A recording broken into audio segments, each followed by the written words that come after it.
Grant. Appreciate the introduction.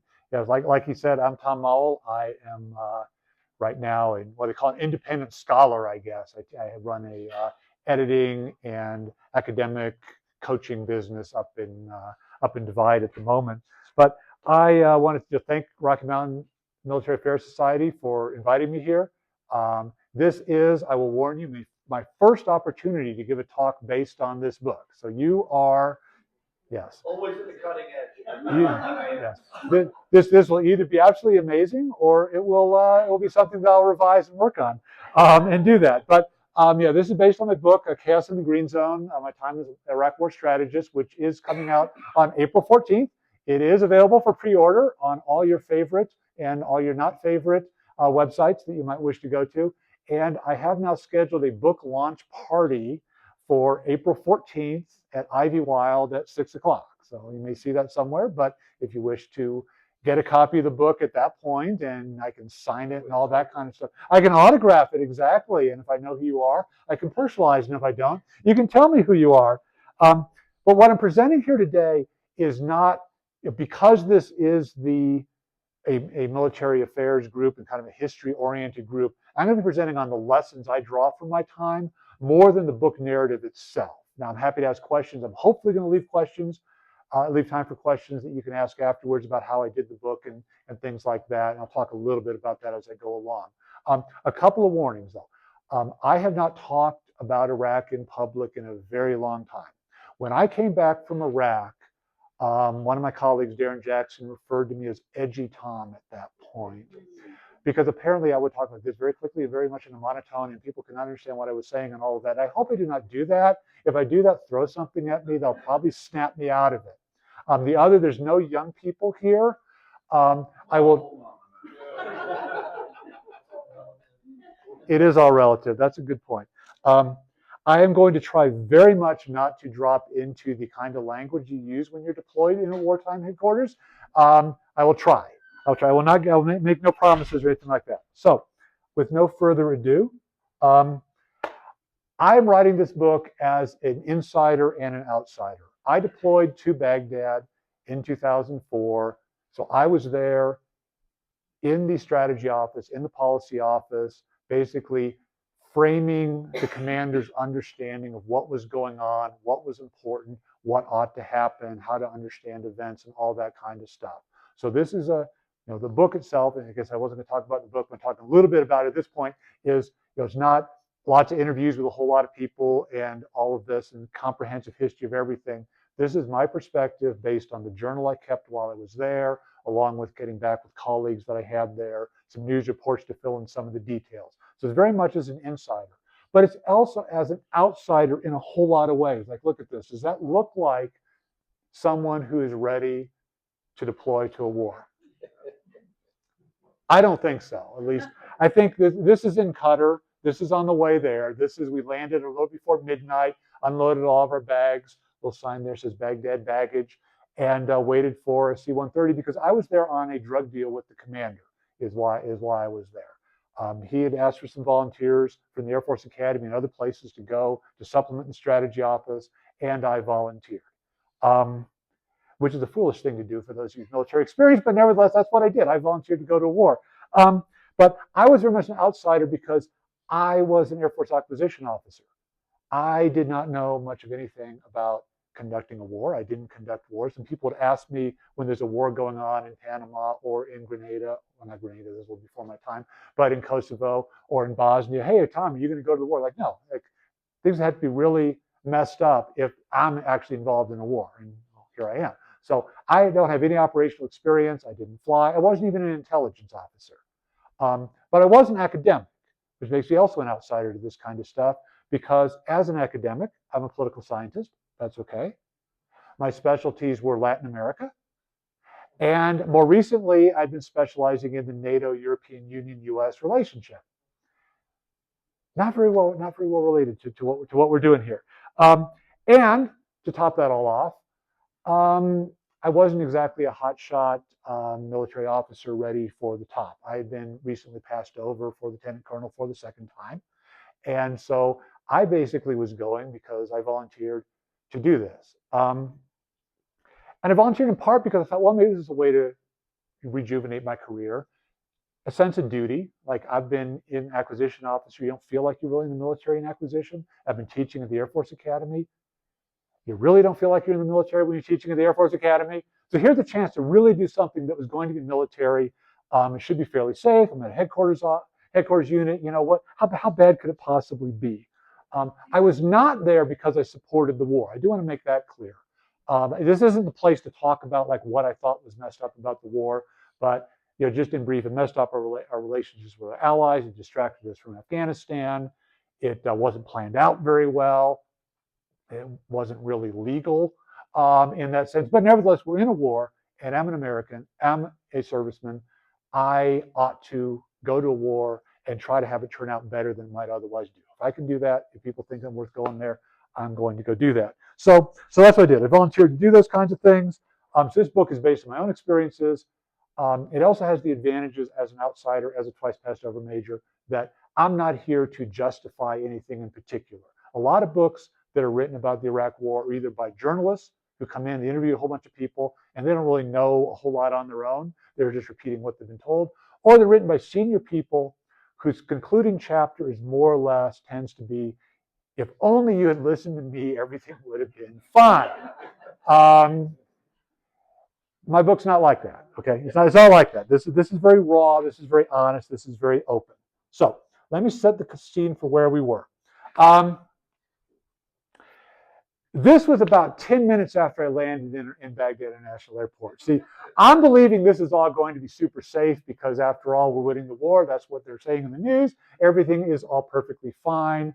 And we go into Baghdad on C-130 that we finally find a seat on. And we're warned that we're going to do hard banking combat turns into Baghdad International Airport to avoid the small arms fire that could shoot us down. And that's about the moment I realized that this maybe wasn't quite going to be as safe as I thought. We check in at the flight shack, literally stepping out the stairs, and there's an explosion because small arms fires hit a fuel depot on the other side of the airport. So welcome to Baghdad, and it went on from there. But this was August 13th of 2004. This is 6 weeks after Paul Bremer returns sovereignty to the Iraqi government. So the Iraq is now ruling itself. We now have a United Nations mandate for the continuing the occupation. I mentioned the war was illegal, basically, but the occupation had been validated now by the United Nations to continue occupying Iraq through a series of elections that would restore democracy, create democracy in an independent Iraq, and everything would be fine. Or so we thought. Violence is still continuing in different parts of Iraq, but we do have plans for setting up these elections, and that's important to remember. Also, part of the context that's important to remember is that an American election campaign is also underway. This is August of 2004. This is George W. Bush's re-election campaign against John Kerry, which you may recall. So, finally, what was I doing? This is what we're going to talk about. This is me in my office on October 28th. Because this is a Thursday night, there was going to be a party. The embassy promoted a Halloween party.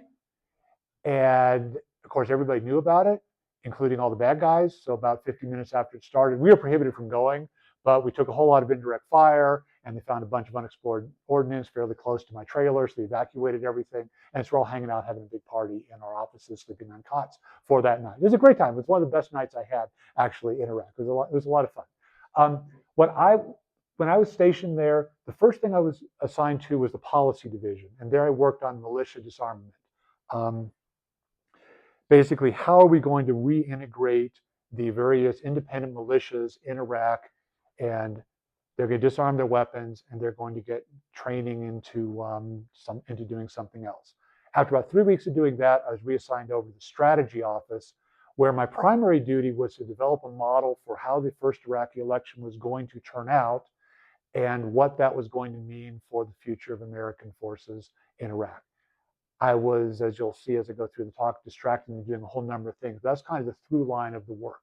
I also worked on, well, we'll talk about them as I get there. Otherwise, I'll be repeating myself as we go. But that was the basic work that I did. I am I'm evaluating intelligence. I am looking at the laws. I'm trying to understand open source information. What is going on as the political strategist, essentially, for the coalition? And my reports go up to my boss, who I don't identify in the book. I just call him Colonel Vortex. Up, well, we call him Colonel Vortex because it's kind of unclear what happened. Like, things would come out of his office, and then we'd do a whole bunch of stuff, and they'd go back into his office, and they'd vanish, and then they'd reappear again in some different form, altered form. And it's kind of this weird portal between us and everything else. It was part of the environment in which we were working. It was very strange. But to the 2-star, and then up to the commander above that. So I adopted from what I learned 4 lessons. That's what the focus of this is going to be. And the first of those lessons I have is that partisanship infected our policy in Iraq. This is a picture of me out at Al-Fa Palace on September 11th, actually. I've gone out there because I've been assigned to work on a interagency review of the campaign plan to identify what are going to be the decisive points in our campaign over the next 9 to 12 months. Now, you'll notice I said that my primary duty was to develop a model of the election. This was a side quest. Yeah, I quickly got put on a side quest to do something else, which is very important. But I'm out there to meet with Red Team, who is, those of you in the military, you know what Red Team is, those of you not. Red Team is basically a group of people that are supposed to be inside the heads of the adversary, inside the heads of the enemy. What are they thinking? What might they be doing? How are we going? How are they adjusting to what we're thinking of? And what Red Team wanted to do, I was meeting with everybody for this campaign plan review. The idea was identify key things you think ought to happen.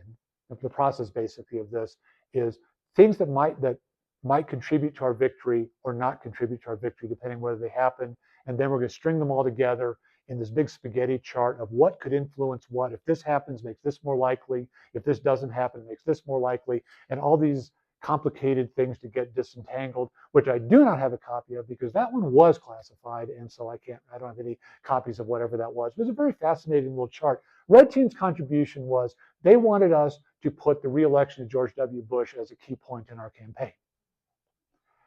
And I said, no, I'm not going to do that because, well, I'm a twice passed over major. I'm like, what are you going to do to me? Send me home? But I'm not going to do that. No, this is really, really important. The commander thinks this is important. I don't know whether the commander thought this was important. I'll make that clear. I don't know what the commander's thinking. I know Red Team is telling me the commander thinks George Bush's re-election is very important to this war. I don't put it in the plan. And maybe it got added later, but I don't think it did. So fine. That's partisanship, kind of a little bit of a distraction from what we're supposed to be doing, worrying about that. And if that had gone through, though, it could have changed the kinds of things we're paying attention to. A little bit after that, though, Red Team is now saying, well, okay, you're not putting in the campaign plan. Their concept of what they think the enemy is going to do is what they call it a Ramadan offensive.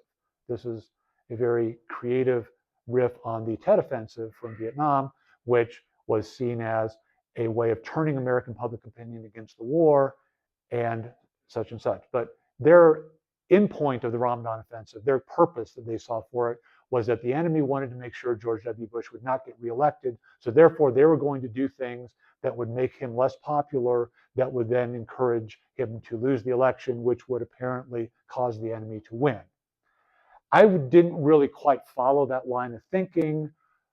My bosses at least thought enough that we came up with a whole bunch of what we call strategic surprise scenarios, which were ways the enemy could kill a whole bunch of us in a really spectacular way before the election. This was a really, really cheerful thing to be working on, especially as the things I was working on would partially come true while I was working on them. So that was a little bit disturbing. But this was partisanship because I don't think that was the goal of the enemy, and it took time to work on these projects that could have been better spent on something else. I mean, yeah, basically, are they going to try to kill a whole bunch of us? Well, yeah. I mean, that's their job. They're the enemy. They're there to kill us. That's their purpose to a certain extent. So why are we spending the time working on this? A third, right after this, a proposal was put forward in October, right in September, beginning of October, that maybe what we should do is announce a plan to withdraw forces after the United Nations resolution expires, after all the Iraqi elections in about 2006. And kind of what spoke in favor of this was, yeah, that might make the current government seem more popular. It might keep our allies on board. I'll talk a little bit more about that later. But there are pros and cons to this. It may not have been a good idea. It may have been a good idea. I don't know. But we kicked it around for a while. It went into Washington, and the word back from the defense team there was that no, announcing withdrawal plan would undercut the president's campaign messages, and therefore don't even spend any more time thinking about this because the president will never endorse any plan that undercuts. He's negotiating with terror. I don't know. Again, it wasn't clear to me. Those of you that follow me on Blue Sky or whatever, I think this is today's note was like, why not? John Kerry's basically saying the war is going to go on forever. If George Bush announces that he's got a plan to end the war in about 18 months, okay, well, what's John Kerry going to campaign on now? We're going to win the war. The president said so. And then the final one is a little more circumstantial. So I was assigned to work on the model of the campaign plan. And then the next day I was given three other tasks. And one of those was to evaluate which city in northern Iraq should we attack this fall, which is an interesting way to put a tasking. It wasn't whether we should attack any cities, but which one should we attack. And I was the third person who'd been assigned this task. I was told to do this without consulting with any of the other people who had worked on it. So it's an independent assessment. And my conclusion from this was that we should probably, have our operation occur in Baghdad. But the worst idea would be to do it in Fallujah, because Fallujah was the highest risk place to go and it produced the least gain in terms of improving security and reducing violence throughout Iraq. Reaction to this was highly negative from Colonel Vortex. I would tell you what he said to me about it, but I promise not to use that language. He dropped F-bombs like he thought he was Curtis LeMay over Tokyo or something like that. It was kind of harsh, but I was told early September, well, that's the wrong answer, and I'm stupid, and I don't know anything about this. And like, well, why'd you give me the assignment? Like, I agree with you. I probably don't know anything about this, but like, hey, it's my job. But it's already been decided. Okay, why'd you ask me to do this? And it's going to happen soon. And we were all told very soon after that, this is still mid-September, this attack is going to happen soon, any day now. And as you may know, if you remember Iraq history, the attack on Fallujah did not happen until the 8th of November, which is about 4 days after George Bush's reelection was secured. Now, so what I'm saying is conjecture. We had launched the first battle of Fallujah in the beginning of April, 5 days after 4 Blackwater contractors were killed in Fallujah. Their bodies were mutilated. They were hung from a bridge. It was a terrible atrocity. It took us 4 days to organize an attack, or 5 days to organize an attack, going to Fallujah, which is basically going fairly well as an attack, except that we terminated that attack because the Iraqis were pretty mad about the whole thing. For some reason, it took us almost 2 months after this attack decision had been made to launch the attack on Fallujah. Why? I don't know entirely, but I do wonder whether or not some of that had to do with this is a risky operation, and launching an attack now in September into October, that's not real good timing, because what if it doesn't go well? And so 5 days after George Bush is reelected, the attack happens. And by this time, that attack was a very bad idea. I think it probably would have been a bad idea in September, but everybody knew this attack was happening. Everybody in Iraq knew this attack was happening. All the most important people had left Fallujah, and what the enemy did from a strategic perspective was they took advantage of our focus on Fallujah to attack in Mosul, to attack in Baghdad, overrun police stations, overrun Iraqi military facilities and steal weapons, steal uniforms, and all that kind of stuff. And of course, the attack on Fallujah, whatever the justification was, it's not like it ended violence in Iraq. And the other thing I'd said, if we're going to do attack in Fallujah, is if you're going to do this, do it soon. Whatever we're going to do, we got to get this over with before the middle of October when Ramadan starts, because we're not supposed to launch a war during Ramadan. It's somewhat inequitable about attacking during Ramadan, but we're not supposed to attack anybody during Ramadan. And I said, if we wait until after the middle of November when Ramadan ends, then there's not going to be much time before the election to kind of recover from this. Instead, we launched the attack a few days before Eid al-Fitr, so during Ramadan, right before the kind of the feasting days at the end of the month, which was probably the worst possible timing to do this, other than, anyway. So partisanship infected policy. A lot of people in the military organizations I was in were very focused on the re-election of George W. Bush. This distracted us from what we were doing. It possibly even led us to delay the attack on Fallujah, whether it was a conscious decision or just a unconscious. We got to be real careful about this. And oh, gee, look, it just happened. They just waited until after this is all over with. I don't know. It's that part is conjecture. But as a lesson, I am concerned about this kind of thing continuing in. Okay, yes, 6:30 to 7:30. I was thinking I have 7 minutes to go. I'm concerned about this today. This happened. This happened in Vietnam. This isn't new, but I'm concerned about today the emphasis on loyalty to the president, on loyalty to a political party coming out of the White House, coming out of other parts of the national security establishment. I am concerned that military actions could be taken with an eye more towards the political interests of the leadership than the national security interests of the country.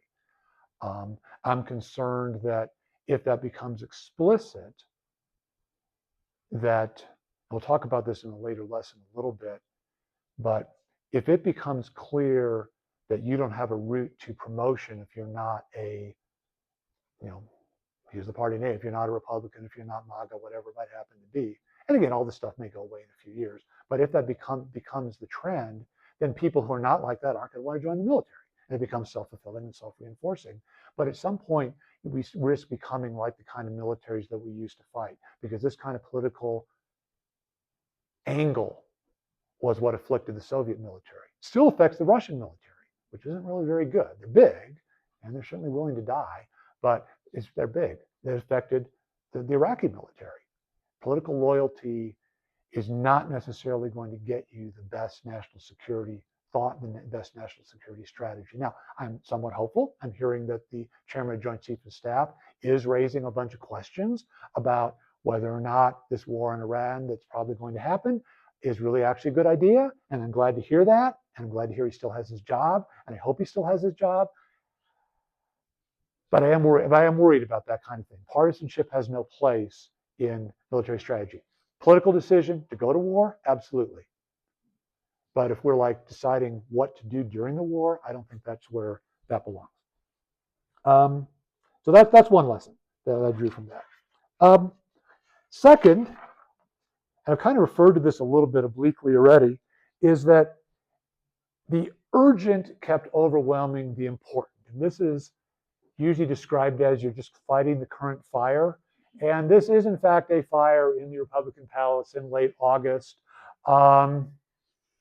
The computer room apparently wasn't wired properly and caught fire, and they couldn't put it out for a while because they had put the Texas barriers and the Jersey barriers and everything were too close to the building, and they couldn't pull a full-size firefighting equipment alongside to be able to fight the fire. But anyway, there are a lot of problems there. I'm not talking about all of them, but we were constantly being distracted. I was currently being distracted, but so were other people, by things that were not really the important things to do. Develop an election model. Okay, that sounds like that's in my line of things. I can do that. The next day it's, hey, somebody in the White House said they want Iraq to be an ally, not just a partner. What does that mean? Okay, I'll go do that. What happens if Grand Ayatollah Sistani dies? Okay, I'll go work on that. By the way, the guy's still alive. The guy is still alive. That's how important it was to figure out what happens if he dies. But doing that, the whole thing about Fallujah, okay, do you want to attack Fallujah or somewhere else? Okay, I guess that's important. But why am I doing that? What do I know about which city we ought to attack? I've only been on the job for a few days. I had to pull out a map to figure out where the cities were. Not really, but it was urgent because somebody wanted it done. This kept happening over and over again. Even the strategic surprise scenarios that I mentioned, they were urgent. Oh no, they're going to try to kill a whole bunch of us before George W. Bush can get reelected. So therefore, Tom, instead of figuring out our strategy for the future, worry about whether or not we're actually prepared for these things that might or might not happen. And in most cases, we really weren't very well prepared for them. So yay for that. And there are many other examples of that where this would happen, where I'd just be working on something and my boss would divert me with some hot issue, or the two-star would grab me in the hallway and say, Tom, what do we know about the election commissioners for Iraq? Like, I don't know, and I'm not sure I care, sir. Probably didn't actually say that, but I might have thought that. He's like, well, we need to figure out who they are. Find out what we know about them. Like, okay, I'll just stop whatever I'm doing, and we'll now go off and do this task the two-star once done. And that's fine. Actually, that was kind of funny. They went down to civil affairs, and civil affairs say, no, that's all very, very secret. Nobody knows who these people are because they're being protected, because they're at risk. I went over to the State Department, and they gave me pictures of everybody, printouts of their bio, practically their home address. So I'd be able to give that to my boss. Yeah, success for me. I was able to do that. Just took a day to do this work. But there's constantly little things like that that were diverting us. But what's different, military strategy, the enemy gets a vote, and that's certainly true. But we were doing this to ourselves. We were not staying focused on the important things that we had decided were important as we were doing them. Instead, we were distracting ourselves and not getting things done. And the consequence of that, and diverting people and not staying focused on this, was that, September 4th is when I was assigned the task of figuring out an election model, who's going to win the election, how might the election turn out, and what might it mean for our policy for the future. I don't get that task done until November 8th, which happens to be the first day of the invasion of Fallujah. And one might ask, perhaps, Tom, why did it take you 65 days to complete this task? Just exactly how lazy are you? Are you stupid? Can't you do this? And it's like, well, no, actually, I didn't. I could spend one day of the next month actually working on this task because I sent off doing other things. But the problem with that was that it might have been useful to have an idea whether we cared which election outcome was, like, say, we're thinking about the withdrawal plan. Because one of the thoughts on the withdrawal plan was, well, if we announce a withdrawal plan, or we get Ayat Ali to announce a withdrawal plan, and he can stand with General Casey or George Bush, who cares? It's like, we have reached an agreement with the Americans. After this is all over, they're going to leave in 2006, and the Americans are going to leave. It makes him look great. But we weren't entirely sure whether we cared whether we wanted him to look great. We weren't sure we really had any preference for him getting reelected or not reelected, because we hadn't figured out what the election outcomes might mean for our future. By the time we figured it out, it was too late. It was obviously way too late for that to make any difference. Similarly, on the Fallujah, I'm looking at the Fallujah campaign from, well, is it going to reduce violence? How risky is it? I'm not thinking in terms of our decisive points of the campaign. It's not until later that we reviewed the campaign plan and determined the decisive point of the campaign is going to be an election around the first of the year in Iraq that is perceived as legitimate by the Iraqi people. That was what we decided was a key decisive point that was a precursor to any chance of then following along with writing the constitution that's acceptable to Iraq, and eventually a democratic government in Iraq that eventually turned the center of gravity, to use all the military lingo, but the center of gravity of the war was, are the people of Iraq supporting our enemy, or are they supporting the process that we have set up? And that was our key decisive point. But because we hadn't identified that was a key decisive point yet until the end of September, I couldn't use that as a reason not to attack Fallujah, although obviously it wasn't a reason not to attack Fallujah, because, if you attack Fallujah, that is going to make it more difficult for the Sunni Arabs to participate in the election, and that will delegitimize the election. So we're less likely to have a legitimate election if we carry out this war, to carry out this attack. But we didn't know that yet. We should have known it, because it's not terribly clear to me why I am working on a review of the campaign plan in September of 2004, 18 months after we invade the country. But nevertheless, that's what I'm doing, because that's my job, and no one else had quite done that yet. So that was a problem. This idea of constantly the urgent thing to do would be there and distracting us from what we're supposed to do. This wasn't just in my office. There are some urgent things. We're under attack every other day, indirect fire, stuff like that. That's certainly a distraction. We're not getting much sleep for the same reason. That's a distraction. Working conditions are terrible. That's a distraction. We're sick a lot. That's a distraction. That's urgent. But this was happening in other offices as well. The assessment office, for example, was tracking 200 different indicators for weekly briefing up to the command staff. 200. I have trouble thinking 200 indicators were actually all important, but that's what they were doing. And color coding them as green or as blue or as yellow or as amber or as red. And they're doing a lot of work, but I think distilling this down into which ones are really the important ones rather than this is something somebody thinks is a good idea, and doing that would have helped. Now, here again, what is urgent in current national security policy? Is attacking Iran important or urgent? I'm not really going for audience participation. Nobody answered. Is it important or urgent? I don't know. I've not understood why we might be attacking Iran. I look back at the national security strategy, and Iran is mentioned once as no longer a problem because we've obliterated them. And the national security strategy has 4 paragraphs on, and this is, by the way, last month's national security strategy. I'm not referring to like Biden era or Obama era. Last month's national defense strategy has 4 paragraphs that, under the title of Iraq, 2 of which aren't actually about Iraq. One's actually about Yemen, and the other one's actually about Israel. But they again say that we have obliterated Iraq's nuclear capability. They are no longer a threat. We have destroyed all their alliances and all of this. So according to at least our official documents, it's not important. But nevertheless, it seems to suddenly be urgent. Now, maybe it's become important in a way that I don't know. But I am concerned that, again, in our current national security policy, are we pursuing a concrete set of clear objectives that, what's our decisive points that we want to go to? Do we want to, have the Russia-Ukraine war end on certain terms? Do we want to, how do we want to resolve crisis with China? These used to be the important things. Now we are concerned with regime change in Cuba, regime change in Venezuela. We've attacked just this year Nigeria, assistance for attacks in Mexico. A whole variety of things are all happening all over the place that I think may well be distracting us from whatever might be important. Certainly it's using up time, and I hope that the people who are working in the national security staff, which has also been smaller than it used to be, are not being taken away from things that are more important by things that someone has decided is the urgent thing to do right now. I hope that's not happening. I'm certainly concerned, though, that it is. Third lesson, no, 4. There are only 4 lessons, by the way, in case you're counting, in case you're watching, there are only 4 lessons. Third lesson is what I'm calling toxic optimism. That's Colonel Sandy's story at the British Embassy. He and I were called out at Thanksgiving by the 2-star.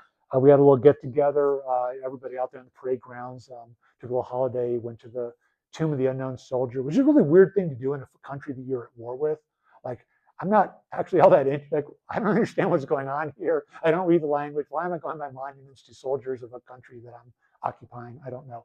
But we were called out as he was the gloomy Brit, and I was his silent sidekick, which really annoyed me because I was not silent. I was pretty vocal. But his message there and other messages we've gotten is that we were supposed to be focused on success. We were supposed to be focused on how we're winning. How are things going well? And people like me who are pointing out, things aren't really going all that well. And there's problems here and there's risks. We would be cursed at. We would be shouted at. And that would set an example for others. This withdrawal plan that I mentioned, it came about through another Brit. The Brits are very good at being gloomy, by the way.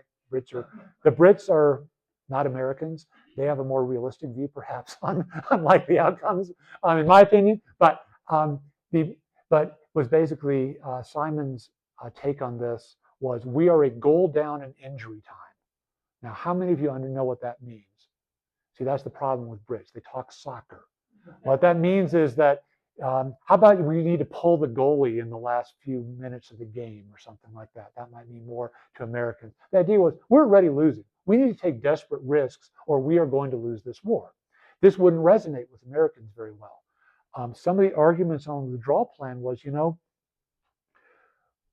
our allies are uncomfortable with the conduct of the war. They're talking about withdrawing from the coalition, taking their troops home. If we announce a withdrawal plan, that might give them a reason to stay. And some of the response to that was, we don't need them anyway. They won't do that, and we really don't need them all that much anyway. Like, okay, maybe. But the other concern was, after this is all over, United Nations mandate expires, the new Iraqi government, we don't know who's going to get elected. We don't know who they're going to be. They could tell us to leave. They could say, thank you very much. Appreciate giving me Saddam Hussein, go home. Or they might say something worse to us, and they could do that. And the reaction of a lot of people around the table talking about that was, well, first of all, that won't happen. There's an awful lot of, hey, this could happen. No, it won't. And this is very disturbing to me as trying to develop strategy and the politics of this is like, what do you mean it won't happen? I mean, it might not happen, but it could happen. Shouldn't we be prepared for it? But it was, even if that does happen, we'll just stay anyway. In other words, if the Iraqi government that we have invaded the country to install and had a whole lot of people die to do that, if they now tell us to leave, we apparently are going to now, go to war with that government and overthrow it too? I mean, how is that going to work? How is that even going to work if they tell us to leave and we say, no, we're not going to leave? Now what? I don't know. And now what was a question that really annoyed people? It annoyed Colonel Vortex. It annoyed people above him when we'd say, okay, so if we're going to do this, what's next? What are we going to do?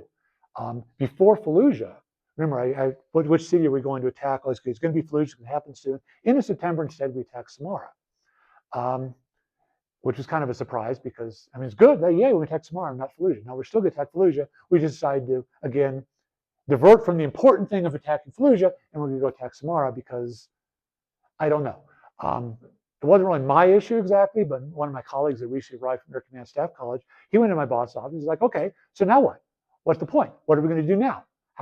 What's next? And he got yelled at and thrown out of the office and all that with a lot of cursing and language that I'm trying not to use in here. But the lesson again was don't ask these questions about what next. But the questions were valid ones.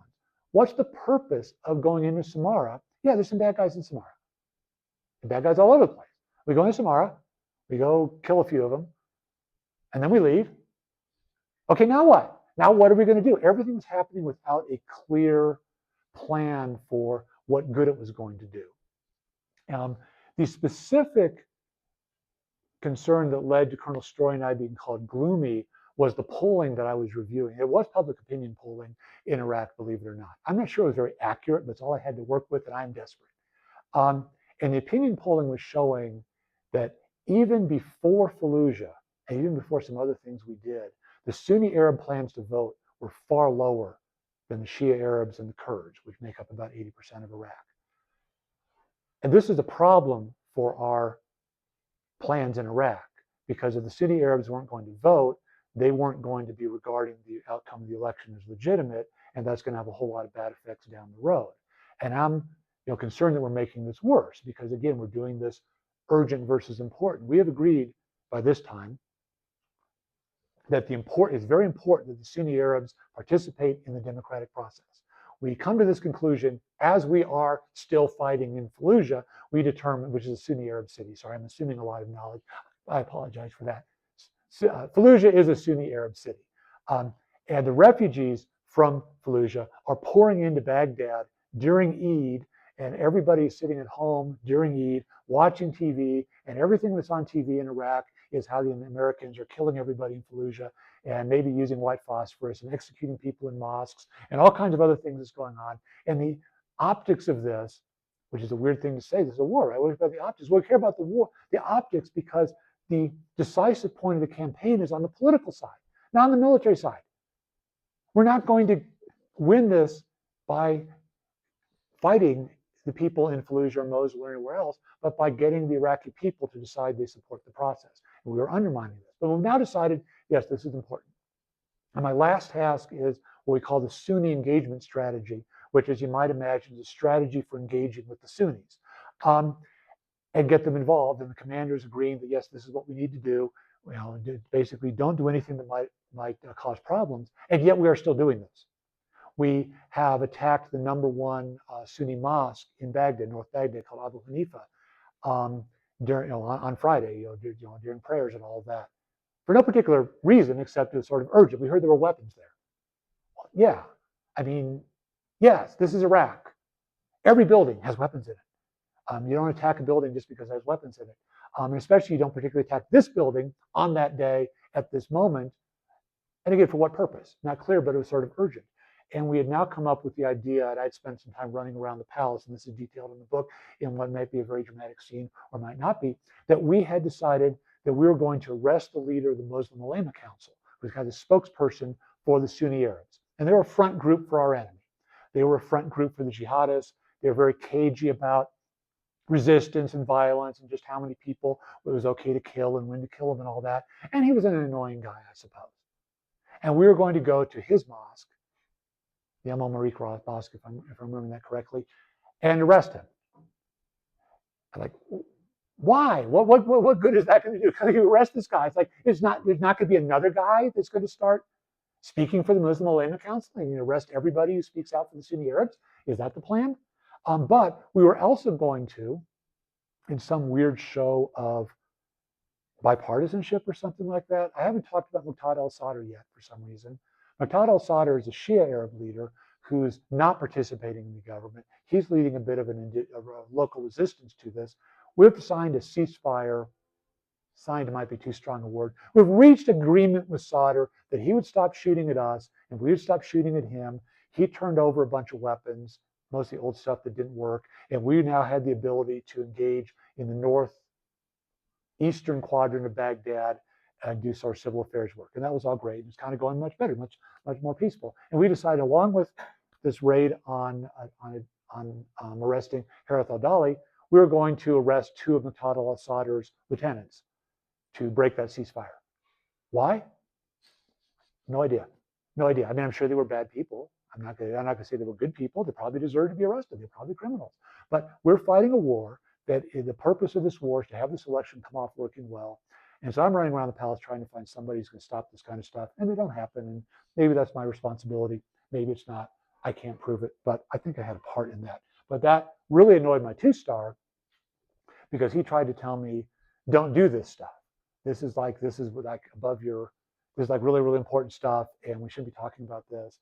And I told him, well, yes, it's really important, and so I'm going to keep talking about it. And we're clear to do this, and turned my back on him and walked off, which did not help my chances for promotion, but nevertheless possibly averted blowing up the war to a larger extent.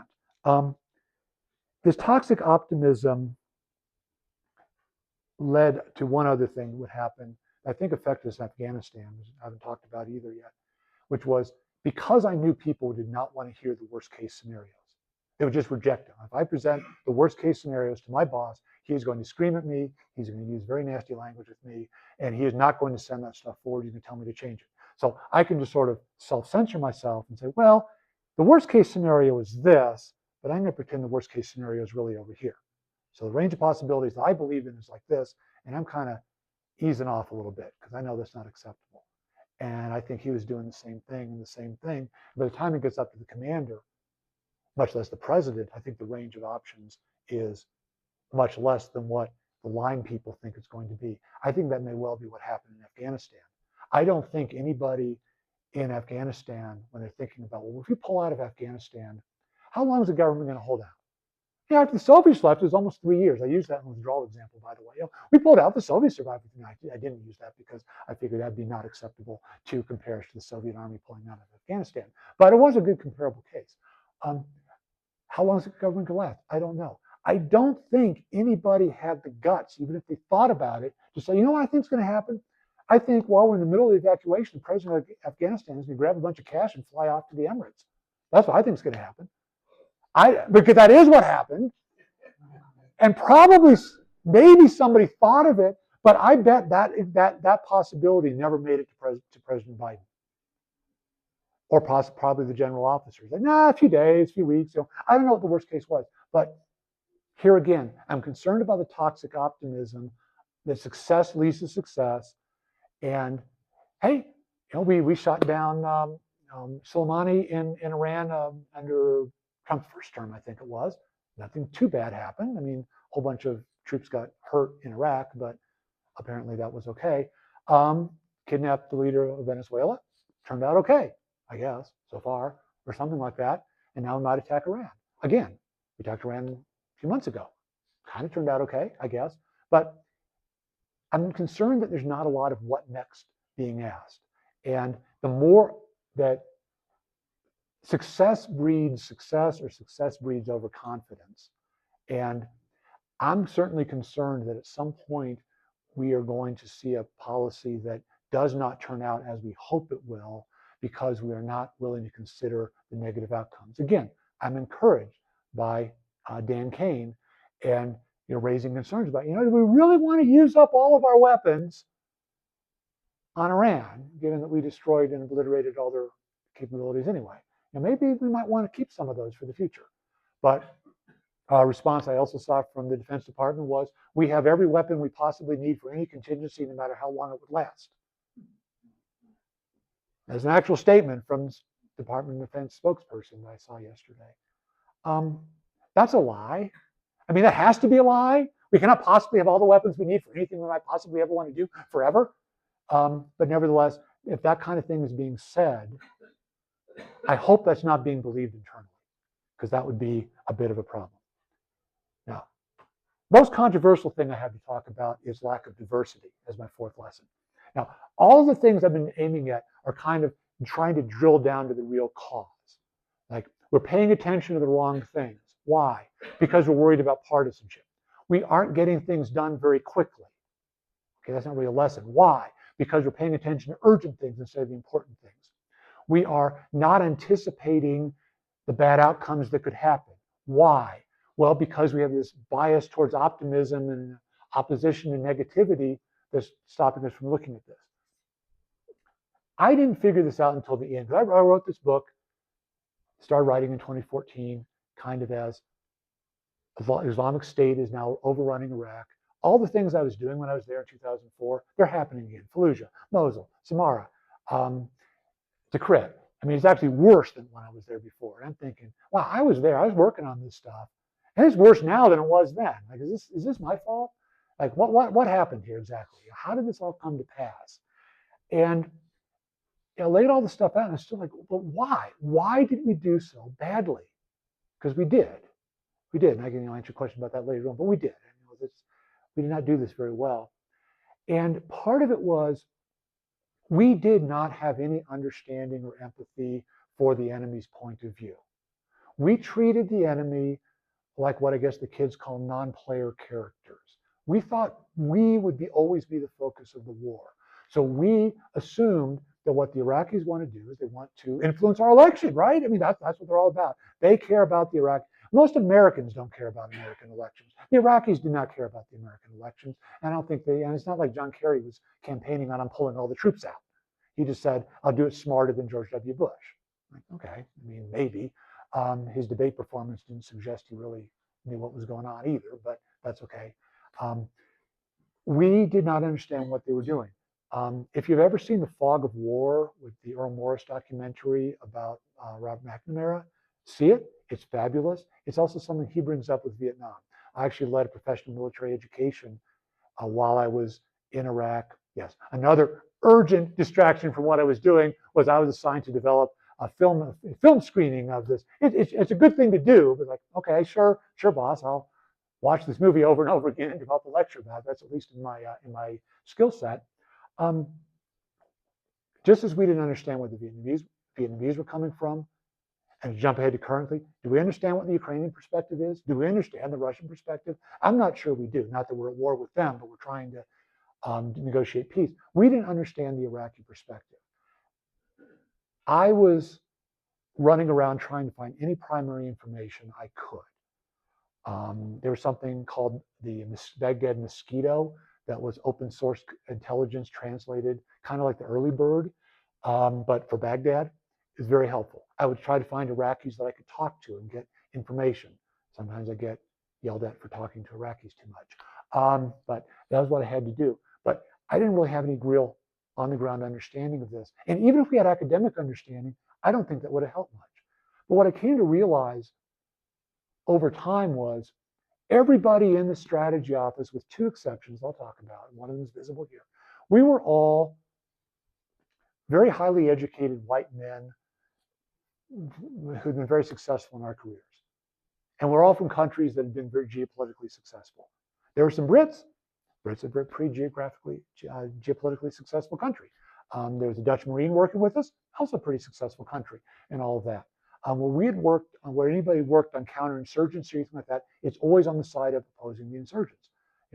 Civilian here, Gunner, did something in Central America. They still won't tell me exactly what he did, but he was against the insurgents.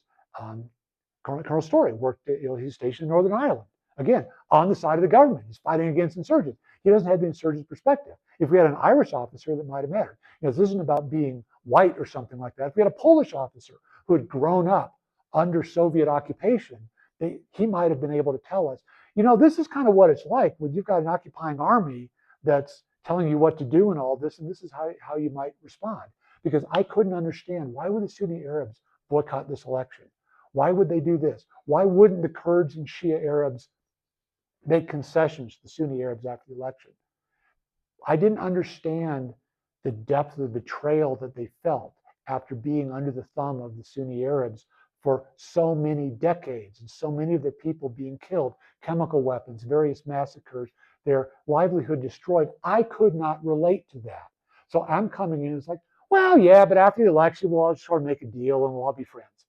No, we aren't going to be friends. And the Sunni Arabs, by the way, well, they don't have actual grounds for resentment, I suppose, but they're terrified of what the Kurds and Shia Arabs are going to do to them now that they are going to have the power. And so they're not wanting to stop fighting because they can't accept that they are no longer the people on top. We couldn't relate to this. Now, there's two exceptions. There was one woman working with us. She's a psychologist. I don't know really what she did, and I apologize for that. And I would talk to my colleagues, and most of my colleagues were like, who's that? Oh, yeah, I remember. I don't know. Nobody knew what she did. I don't know what she did. Something in psychology, probably something to do with, what's the theory they call? Learned helplessness, where people have lived under authoritarianism, therefore they have no agency and they just can't stand up for themselves. Kind of overlooks the fact that they're killing us, which involves a lot of standing up for themselves. They're just not standing up for themselves in the way we want them to, or something like that. Maybe that's what she did, maybe not. It's probably on me that I don't know what she did. It's probably the stovepiping. We're all kind of isolated. We got the vortex, and then all of us down here, different lesson, different problem. We also did bring over a cultural advisor to work with us, and he was of an Iraqi descendant. He was a Christian. He lived in suburban Detroit. He didn't really have a whole lot to offer me. I did ask him, what should we do to engage with the Sunni Arabs? And his response was, after staring at me for a while, he yelled, chop off their heads. Like, well, I mean, I should have actually gleaned from that, okay, if that's this guy's attitude as an American who lived in Detroit and he wants to chop off their heads, then surely the Christians weren't actually treated all that badly under the Sunnis because they were no threat. If that's how he feels about the Sunni Arabs, then no wonder the Shia incurred. But that was our extent of diversity in our office. Now, when I talk about diversity, I'm not talking about aspirational diversity and representational diversity and all that kind of thing. This is strictly the diversity of experience and opinion that's needed to develop a good strategy. Do we have anybody in the national security establishment that understands how Ukrainians might be thinking, or Russians, or the Chinese, the Taiwanese? I don't know, because I keep seeing people being purged. Do we have anybody who understands how Iranians think? I'm skeptical. Our envoys meet a lot with Emiratis and Qataris and such. They're billionaires. I don't know that they really know anything about how the Iranians are going to react, and that's going to be a problem. But the other things are also a problem because it's the pipeline. My department, when I worked there, first time I was there in 1990, we had about 40 plus people. 3 of them were non-white. We had 2 Hispanic officers, 1 black officer, 2 of whom left in the service almost immediately afterwards. Everybody selected for PhDs was a white person. By the time I came back, smaller department, 25 people, everybody's white. I'm not paying attention. It's kind of white guy, like, hey, white guys are normal. Like, hey, everybody's a white guy. But everybody was. And everybody being selected for advanced degrees. is obviously going to be a white person because that's all we got. That's all we got to choose from. And so somewhere along the line, the problem with the diversity is not recognizing that there are ways that people may be the ideal person for the job that doesn't quite show up in standard measures of what might make you qualified because maybe you didn't go to the best schools, the best prep schools because of socioeconomic reasons or whatever else. So trying to find people and trying to bring people along to maintain this. This isn't a quick thing. I don't know who's on the National Security Council. And obviously the diversity I'm talking about, that's in my office right then. It might change right after I left. It might have been different before. Obviously the prior commander, Ricardo Sanchez, was Hispanic. Eric Shinseki was of Japanese descent, was the chairman of Joint Chiefs of Staff. We've got Colin Powell, we've got Condoleezza Rice. I'm not saying there's nobody who, that everybody involved in all the decision making were white, but those of us on the ground, the line people, we had no understanding of what it was like to live in any situation other than being on top. That's all we knew. So we couldn't understand what they were thinking. And I'm worried, again, I'm worried about a lot of things for the future. So, conclusion, Iraq war is pretty messed up. I would say that in stronger language, but again, I don't want to lose my thing here. Pretty messed up. In fact, by the time I was leaving, and this is a conclusion thing, by the time I was leaving the green zone, we could not get to the airport on land anymore. We had to fly from the green zone to the airport on helicopters to get there because the roads were considered too dangerous. We developed these fortified buses called Rhino buses, and we blew those up too. I was supposed to be on one of them when I got blown up, but someone else was on it in my place. Nobody was killed, but it still could have been me, but it wasn't. So the war was pretty messed up. I think these lessons that I'm drawing from this, I'm not saying, by the way, that I think if without these absent things, we figured out stuff, things would have turned out better. Maybe they would have. We might have just failed differently. I mean, I'm not sure that if we ended up with a different outcome to the elections or anything else, then a different thing would have happened. After all the elections, what happened on February 22nd of 2006, my birthday, that's why I remember the date, was the Al-Askari shrine in Samarra was blown up. And that probably would have happened no matter what I did there. And once that happened, then the war in Iraq turned into a civil war between Iraqis. It was no longer really about us. And we weren't prepared for that. We didn't anticipate that happening. Why not? I don't know. I don't know why we never thought about it. I'm not leaving time for questions, unless you want to stay longer. But I am at the conclusion. I did manage to get to 7:30. Library equipment that has been checked out will need to be returned in 15 minutes. The library will close in 30 minutes. 30 minutes. So just to re-summarize, in Iraq, and I think currently, there may be too much consideration for partisanship rather than what's a good strategy, what's a good policy. Too little focus on the goals slowed us down in doing things. We did not pay enough attention to the consequences, and we did not have the diversity of experience to understand the Iraqi people well enough to be able to develop a good strategy that might have produced a better result. Probably still wouldn't have. I'm that negative. I'm not sure that there ever really was a way to solve this puzzle, but these certainly didn't help. So that's my talk. Pretty close on time. I'm happy to stay until the library closes. Any questions? No questions. One question, maybe. Dave, is that your name? David. A couple questions. The first one, this be very macro. A lot of that chaos, especially with the Sunni Kama shots and brutalizing everyone, would reflect back to when Britain redrew the lines all over the Middle East after World War I to make those people controllable by drawing political lines in between their populations. Yeah. Was there ever any thought, it's like, you know what, that's a big mistake. Why don't we let this be Sunni land, Shia land, and Kurd land? Yes, there was. There was thought of that. There was a senator from Delaware named Joe Biden who was real big on that kind of idea. At that point, at least, I thought Joe Biden was particularly noteworthy for being wrong about every foreign policy thing he ever had thought about up until that time.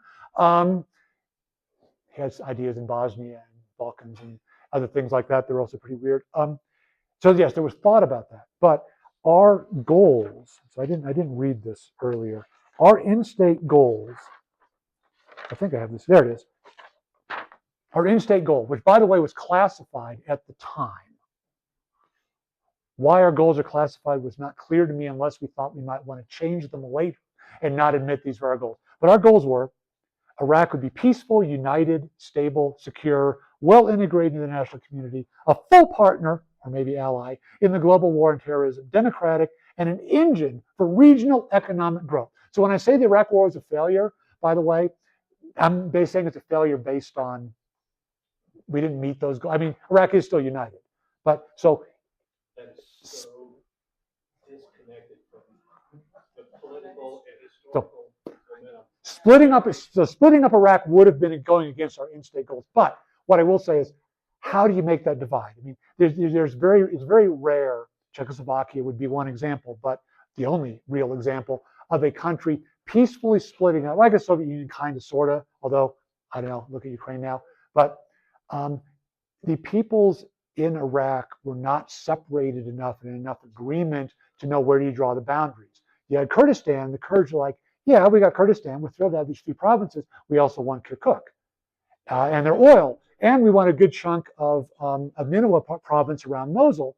And in fact, later in the wake of Islamic State, they made moves on these areas to take them as their own, which they were actually then pushed out of by their. So I don't know. Yes, as an option for doing this, yeah, you could have done it, but then you would have just had a war, you would have had the same civil war within Iraq to divide up the populations and the purging of people from different sides.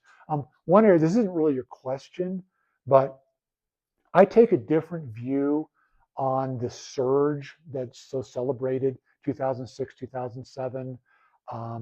The Civil War breaks out in 2006. Shia militias, which never disarmed, never demobilized, were just brought in intact into Iraqi security forces. Some remained. You know, remember I worked on militias for a little while. That didn't happen either. And there's all this ethnic cleansing going on. And yes, the U.S. pours a bunch of troops in. Yes, peace does occur. My view on that is that peace occurred because the ethnic cleansing was largely successful. After a year and a half of war, the Shia and Sunni populations now were fairly well separated and barricaded from each other. And at that point, the Sunni Arabs are now saying, well, we needed these jihadis to protect us from the Shia jihadis. Now we don't anymore. Now we're okay. Now they partner up with the Americans and get rid of all these foreigners. So yes, the surge worked, but the surge worked because the Sunni Arabs were ready at that point to receive that as a change in the game. It's not like the surge would have worked in March of 2006 when the Civil War was just beginning. But it would have been a bloody conflict, and it would have just been a different kind of failure. Because we also then would have had, at least Iraq as united is at least a country that can, theoretically stand up to Iran, can exist, how much, we're worried about how much influence Iran has over Iraq as it is now. How much influence would they have over the half of Iraq that would be a Shia Iraq? What would the Sunni proportion of Iraq, would they have just joined Islamic State willingly? We had to go to war with that Sunni version of former Iraq because they would have just welcomed Islamic State in maybe completely. Would the Turks have ever accepted the truly independent Kurdistan? I don't know. So it wasn't really thought about at our level because it wasn't one of the in-state goals. It wasn't really thought about at the administration level. It wasn't one of their goals. It was thought about by some people. I don't think it would have worked, but this didn't work either. So it's another way of failure. I talk about this in the book. I kind of play this out fun with counterfactuals. Counterfactual history is so much fun.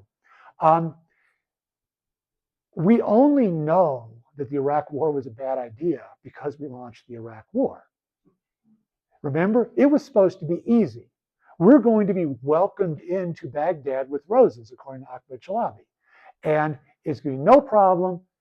What if we had not done it? And then a couple of years later, Saddam didn't have a nuclear weapons program, but he could have created one eventually, I suppose, or he would have committed some other kind of atrocity. And then it'd go, oh, come on, we could have taken this guy out before, and we just left him in power, and now he's killing all these people. So whatever you do, it's kind of like what we did in Syria, right? Red line, we're going to go after Syria, chemical weapons. Nope, decide not to do it, and then we get 10 years of civil war in Syria, and we're blamed for not getting involved in Syria. And in Libya, we kind of halfway do it, the lead from behind whole thing, and that didn't work. Basically, no matter what we did, we had three different models of intervention: Libya, Syria, and Iraq, and none of them worked. They were all bad. And that's the conclusion, by the way, the fog of war that I mentioned. McNamara says basically, you're either damned if you do or you're damned if you don't, and he'd rather be damned if you don't because you didn't want to answer a question. But I guess from maybe the long range point of view, from a peace point of view, is if they're all going to work, if they're all going to fail, I mean, let's pick the option that kills the fewest Americans at least, and that might be not invading the countries, maybe. So anyway, long answer and answers the questions you didn't ask. Loring. Assuming that we have either a very limited or more general incursion into Iran, do you think that any lead Shia Iraqi politicians will be tainted or even targeted by a U.S. that just says, let's solve the problem by getting rid of Shiites? Or do you think that they will draw an imaginary boundary between Iraq and Iran and say, we won't mess with Iraq and Shiites in Iraq at all? Yeah, I don't. I mean, with this, and first of all, I have no actual knowledge of anything that's going on. Understand? And if I did, I couldn't tell you. But or I could tell you about to kill you. What's that language? I don't think that's terribly likely. But I mean, there could be some possibility of targeting Iran-aligned militias, because there were these militias I've talked about. I haven't talked about them all that much. And one of the militias that we considered a good militia, because they were part of the government, was something called the Supreme Council for the Islamic Revolution in Iraq. That was one of the good guys that we were supporting. We were also supporting the Iraqi Communist Party, and we were also supporting the local branch of the Muslim Brotherhood. So you can imagine who the bad guys were, I suppose. But for all of that, yes, they are Shia, but the Shia model, the Iraqi model, especially under Sistani completely rejected the Ayatollah Khomeini and Khamenei. If I'm probably not pronouncing this correctly, and Brent, I'm not even looking to see if you're laughing at me too much on my pronunciations. But their view of rule by the jurisprudence, he rejected that. He wasn't exactly Thomas Jefferson or anything like that, but basically said, if clerics are ruling, they're going to be tempted by corruption. They're going to become corrupt. The people will see the clerics as corrupt. They'll see all of Islam as corrupt. They will turn to, they'll turn away from Islam and go to hell. And we're all going to go to hell. So anybody who supports clerical rule, they should all go to hell because they're trying to lead people astray. So Stein is a very blunt kind of person, really. He's very clear about people going to hell, or whatever the equivalent exactly is. So he rejects that model. And I think a lot of the Iraqi clerics also reject that model in doing that. But there are militias that are aligned with Iran, but I think that that's not likely to have that kind of spillover, probably. Yeah, it's a different. Oh, and also Iraqis and Iranians, they don't seem to like each other very much. And that was, again, something that people, you look at the Shia overlay on this, but, a joking insult, when we went and met with the young people that work for the Mosquito, one of the translators kept getting teased by her colleagues that she was, really a secret Iranian because she apparently looked Persian. I mean, I don't know. I can't help it. Like, oh, you're just a Persian anyway. But looking like a Persian was a problem. And one of the reasons that Sistani had cred, but that Sadr had credibility was that he and his family had stayed in Iraq. They had, for the most part. Sadr eventually goes to spend some time in Iran to do his clerical training. But at the time, being too close to Iran, that's suspicious. So they're ancient rivals between, that Arab versus Persian boundary there. So I wouldn't assume a whole lot of closeness between those countries, not willingly. Other questions? Yes. Well, this answer maybe a stupid question. There are no stupid questions. I'm not my boss. I'm not my former boss. How many different groups could be pulled out of that mass of people, that tribes or church groups or sewing circles or whatever, that they, well, and what is there to draw them together rather than break them apart? it is a weird thing when I was looking at this, and people have different views on this. As Dave mentioned, you've got the question of how under the Ottoman Empire there are separate vilayets. Again, probably pronouncing that wrong. One in Basra, one in Mosul, and one in Baghdad. And they're ruled separately, and the British kind of drew a boundary around all of them, carved Kuwait out to keep it. Different war, different problem. But at a deeper level, it seemed to me that the Iraqis did have a unifying theory of a geographical entity of Mesopotamia that they have inherited. That the Iraqis might not all like each other, but they recognized a certain common culture going back millennia, that they were scornful of the Levant. They were scornful of the Gulf. They were scornful of the Persians. They were scornful of the Bedouins in Arabia. And I don't think they much like the Turks either. They didn't like anybody. Basically, so there was a certain sense of, we are the cradle of civilization. We are the, Babylon and Sumer and Ur and all of these other empires that I ought to be able to remember that I don't. But I think there is a sense of unity within that civilization, but whether they can cooperate with each other, it's kind of like, what holds the different peoples of the island of Great Britain together. They're different. They speak different languages, different histories, but they do occupy a geographic entity. So there is an entity of Iraq. Kurdistan is a little bit different, but it's sort of always been closely related, at least, to that, this frontier area, at least. But the basic Tigris-Euphrates valleys, I mean, they've been sometimes united, sometimes not united over a long period of time. You go back to the church, they divided up, but other people didn't divide it up. The Abbasids didn't divide it up. The Umayyads, I don't think, divided it up, or not, at least not in the same way. So, it just depends when you start history, right? Is that a good history question? It depends where you start history.